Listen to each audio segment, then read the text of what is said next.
مثلا میتونم یک گفتم به خدا قلب گناهه دل منتظر چشم راهه ای من به فدات ناز مکن تو با چشم سیاه ناز مکن تو این 2 روز دنیا مثل خواب و رویا گذرونه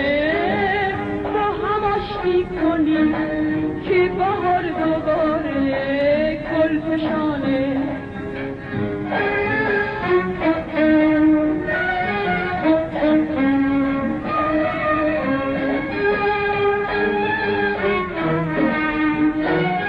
من در انتخاب بازیگر سعی می‌کردم که فقط از چهرهشون برای من مهم باشه، فیزیک صورتشون واسه من مهم باشه، چون که اصلا کاری به تواناییشون نداشتم، چون احساس میکردم که بازیگر در یک حد استانداردی که بخواد باشه میتونه راحت این چیزایی که واسش نوشتم بتونه اجرا بکنه.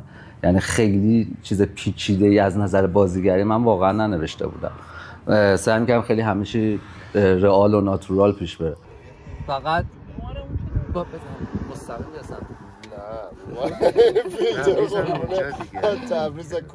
خب پس دستتون عقب‌تر باشه که این مسیر فنکرم بیشتر بده. اونجوری بعد از موج میشه این تکون نخواه بده من بپرد میگیری؟ سامان اینو بگیرش. مثلا چهره مادر رو وقتی که فیلمو داشتم مینوشتم دیگه مطمئن شدم که مثلا 10 دقیقه فیلمو نوشته بودم دیگه مطمئن بودم این چهره پانیه. آخه من به کی بگم از این قلب شکستم چی بخونم دیگه من با این صدای خستم دلم میگه چه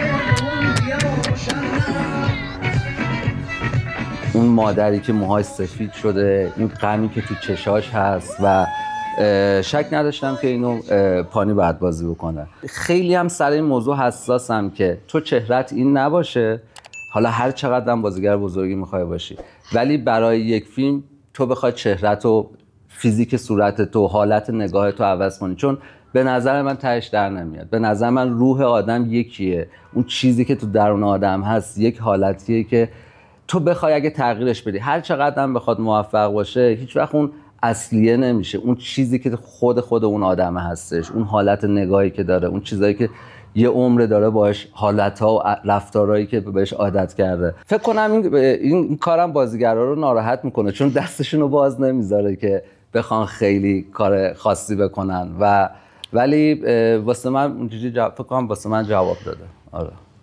رایان رو بیار. رایان سریع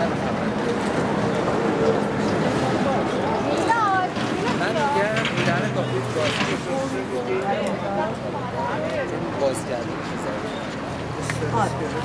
شما با صدا از داخل ماشین میفهمید که مادر در باز در باز باشه شما در حال بلند میشن میگم بابا یه چیز داریم دیگه این که